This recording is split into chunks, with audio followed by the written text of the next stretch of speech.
tous, donc aujourd'hui je voulais vous présenter un petit module Arduino qui est sorti l'année dernière, le Arduino Uno Wi-Fi R4, qui est assez intéressant parce qu'il embarque une matrice LED avec laquelle on peut s'amuser pas mal sans forcément se taper beaucoup de lignes de code.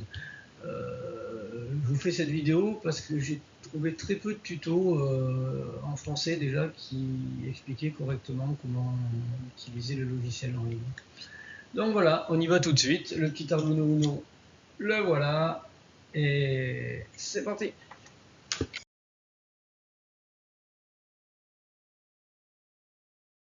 Donc pour faire une petite animation très sympa, vous ouvrez votre IDE Arduino, vous sélectionnez évidemment la carte R4 Wi-Fi,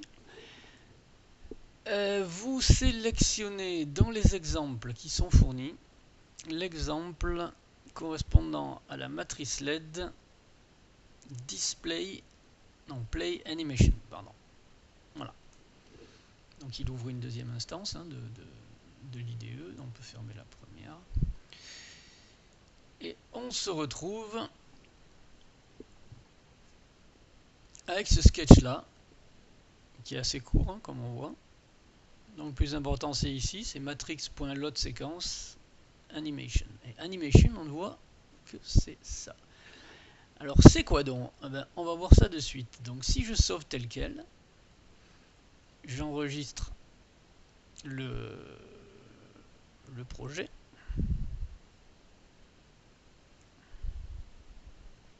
On va le mettre sur le bureau. On va l'appeler Play Animation 2.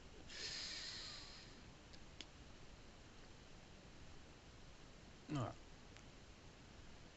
Alors qu'est-ce qu'on voit? C'est que sur le bureau, j'ai un répertoire Play Animation 2. Et si je regarde à l'intérieur, j'ai le code et ce fameux fichier animation qui correspond à l'animation. Donc évidemment, si je l'ouvre ici avec un éditeur, je vais avoir des lignes de code. Bon, c'est pas très parlant. Donc nous, ce qu'on va faire, on va le virer ce truc et on va aller sur internet, sur ce site là, https ledmatrix-editor.arduino.cc. Et là, vous voyez, on peut créer une première animation là, toute bête, hein. Ah, tchuc. Et je vais la faire alterner avec autre chose. Donc je rajoute une nouvelle diapo en bas. Voilà. Et je fais un autre dessin. Donc comme on peut le constater, je suis doué en dessin. C'est terrible. Voilà, donc on va dire que notre animation, c'est ça qu'on va faire. On va alterner de ça à ça. Bon, après vous pouvez en mettre autant que vous voulez, hein. Là, vous cliquez ici sur exporter le code.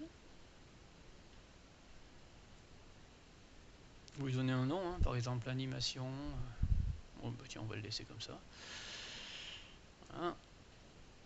Vous voyez qu'il est arrivé dans la zone de téléchargement. Donc on n'a plus besoin de ça. On va aller le chercher, ce petit fichier qui est dans le téléchargement. Donc, il est là. Je le coupe et je vais le coller dans le répertoire de travail de Play Animation 2. Voilà, donc maintenant on a une animation que j'ai créée. Et quand je vais ouvrir mon IDE là, le nom je ne l'ai pas changé. Donc il va toujours ouvrir animation. Mais on va voir que si j'édite ce nouveau fichier, il est différent de celui de tout à l'heure. Normal, c'est pas la même animation, et là, elle est beaucoup plus simple. Donc là, vous voyez, le dernier chiffre de chaque instance, c'est le temps. Donc nous, on va mettre 660, allez, je crois que c'est des millisecondes.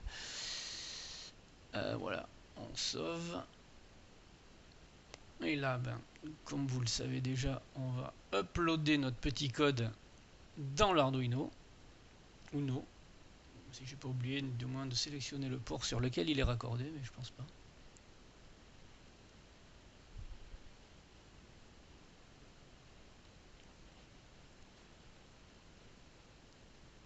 Voilà qui est fait.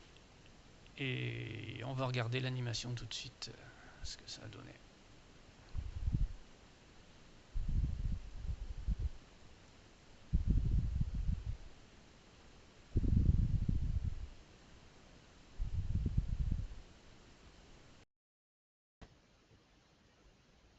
Et voici la petite animation qui fonctionne très bien. Donc vous vous rappelez du 660 qu'on a mis. Donc oui, on est bien à une demi-seconde par frame. Donc c'est ça, 660 millisecondes.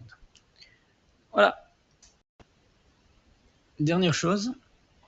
Donc dans le fichier que nous avons créé animation, hein, qui apparaît maintenant dans l'IDE ici, on voit que le nom animation est ici. Donc si vous le changez ici, vous mettez animation 2, animation 3 par exemple, il va falloir dire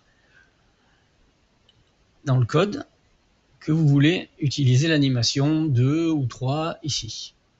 Voilà, sinon s'il n'y en a qu'une, vous laissez comme ça et ça marchera très bien.